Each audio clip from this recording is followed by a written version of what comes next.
Hey, what is up, guys? So Dustin Poirier came out in an interview and said Jorge Masvidal has been training his butt off for this Usman fight, even when Gilbert Burns replaced him and that whole situation happened. He says that he's been flying in wrestlers and he doesn't know if he had a premonition that somebody was going to get taken out the fight, but he's been training as if he was going to come back into the situation, and here we are. It's a short notice because he didn't have the contract signed. But let me tell you what, this guy was there my whole training camp, was my main sparring partner. We probably put in 5 weeks of sparring together.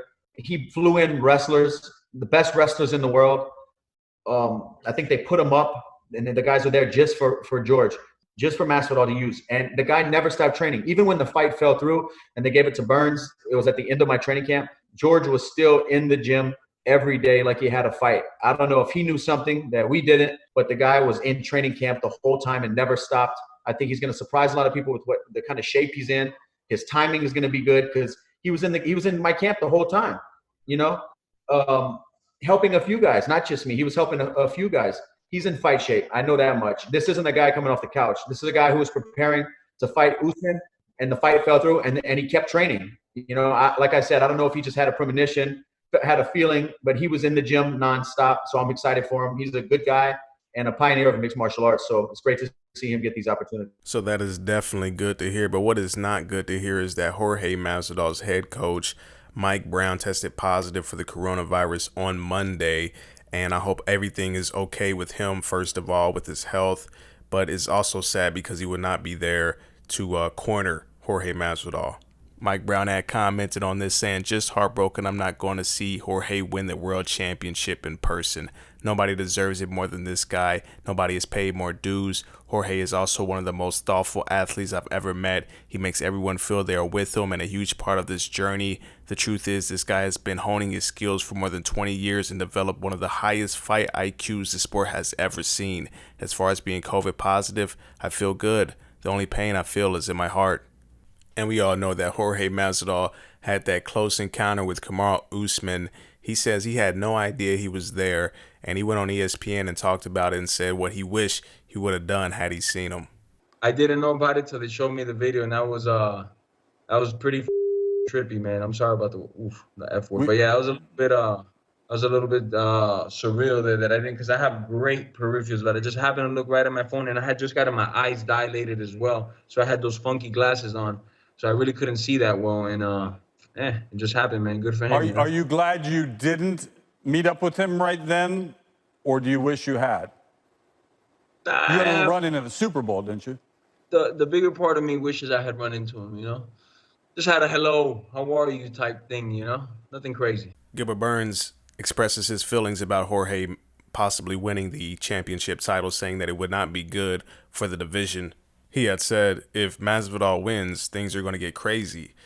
We're going to get a circus in that division. I think he's going to fight Conor or Nate Diaz. I don't think the division will run correctly like number one, number two guys fighting for the title. He's going to make a mess. That's why I want Kamaru to win too. And I think I'll be next. If Masvidal wins, it's going to be a mess in the division. Things are going to get crazy. Max Holloway had came out and said that he wants his fight to be on the beach. I guess most main events and all the other fights are going to be indoors somewhere else.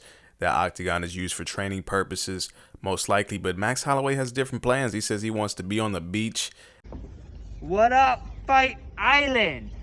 We're here in the octagon. I talked to Dana. I told him I don't want to fight. I don't want to fight over there. I want to fight on the beach. We moved our fight to the beach. So we're on the octagon on the beach. We're getting ready. This is early in the morning. Couple more hours to what would be showtime. So we're getting fight ready, baby. Let's go. Now, this is this beautiful octagon Max Holloway was in. This is it with the sun out, the sunset going. Now, the problems I foresee with them having it on the beach is maybe some sand might get kicked up into the canvas and the sun actually heating up the canvas itself. I don't know, but let's have fun with it. It sounds cool to do. And here we have a Conor McGregor hitting the heavy bag. Looks like he's possibly rearing up to come back, but he's always looking to rearing to come back. He just retired not too long ago. Take that with a grain of salt, of course. He's retired numerous times. But yeah, he said he was going to fight 3 times this year. That obviously didn't happen. But what can you do? Conor's his own man. He's going to do what he wants. You know, let's go back to 2013 when Conor made these predictions in a tweet. He said, I just want 2 gold belts, a jiu-jitsu black belt, a Hall of Fame plaque, and $25 million in the bank. Is that too much to ask for? Gym time. And it's something about successful people and these premonitions that they have. Jorge training as if somebody was going to pull out, then somebody pulls out and he gets the money that he wanted all along and everything works out. Here we got Conor predicting everything that he wanted and just manifesting it. And guys, if there's one thing you take away from this video is that you have to envision what you want in this world until you get it. And that goes for anybody. You know, it all starts in your mind and then you bring it into reality. And with that, I'm going to end this video. Tell me what you guys think about all this craziness that I talked about, and leave a like, comment, and subscribe. And I'll see you guys on the next one.